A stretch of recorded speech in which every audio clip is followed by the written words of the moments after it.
Reading is so important. Given that language, whether in oral or written form, is one of the things that makes us so fundamentally human, we are all readers at heart. If the average person was to read just 30 minutes a day, they would end up reading around 33 books a year. But for many, reading regularly is a challenge. So here's 5 quick tips to help you start reading more.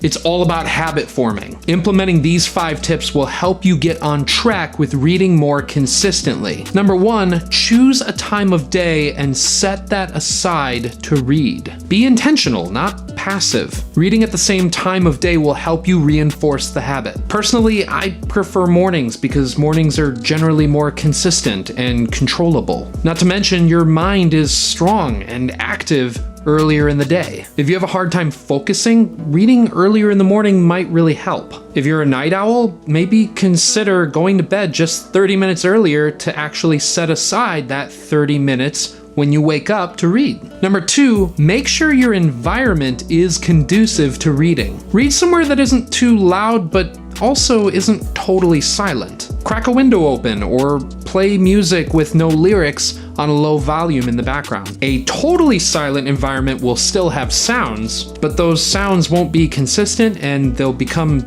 quickly distracting. Make sure you're comfortable and well fed. I usually make breakfast first and then I have coffee while I read. Whatever you choose to do, just be consistent about it. Every detail will contribute to your brain making connections and reinforcing the habit. When coffee is in my hand, I instinctively know it's time to read. Number 3, before you begin reading, decide on a goal and aim to reach it. You might decide to read for a certain amount of time, or even better, a certain number of pages. Don't worry about the exact number, it's just a tool to help motivate the mind. I'd suggest setting modest goals and then making sure you reach them. And just because you end up reading what you set out to read, that doesn't necessarily mean that you have to stop. Number 4, when you read, try to avoid subvocalizing. Subvocalization is saying the words in your head as you read them. Most people do this instinctively, but it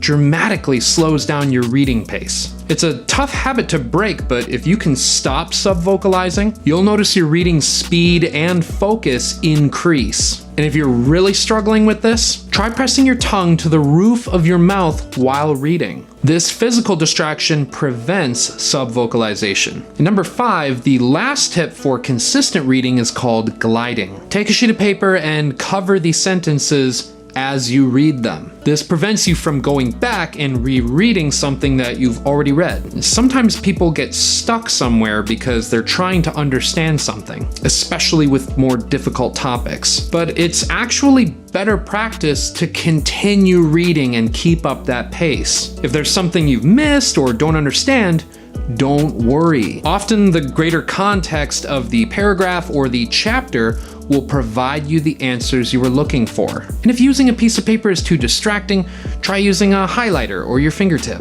I hope these tips help you on your journey to becoming a voracious reader. I mean, the very idea of reading is so magical and wondrous. I mean, think about it, really. A thought originates in a mind, is transmitted by splotches of ink onto a thinly cut dead tree, beheld by the eyes of another person, and then that mind possesses the same thought. This process brings all of us together from varying geographical locations, and it unites us over the centuries with those long gone. A person who reads is someone who interacts with the minds of others, seeing the world through their eyes, vicariously living their experiences. A person can spend a lifetime of learning to put that wisdom in a book for another person to read in a matter of weeks. There's a scene in the movie The Matrix where the main protagonist, Neo, learns Kung Fu instantly by having it downloaded to him via technology. And while the process certainly isn't as fast, it's no less miraculous. I think it was best put by C.S. Lewis in his An Experiment in Criticism, where he said, "In reading great literature, I become 1,000 men and yet remain myself. Like the night sky in the Greek poem, I see with a myriad eyes, but it is still I who see. Here, as in worship, in love, in moral action, and in knowing, I transcend myself and am never more myself than when I do.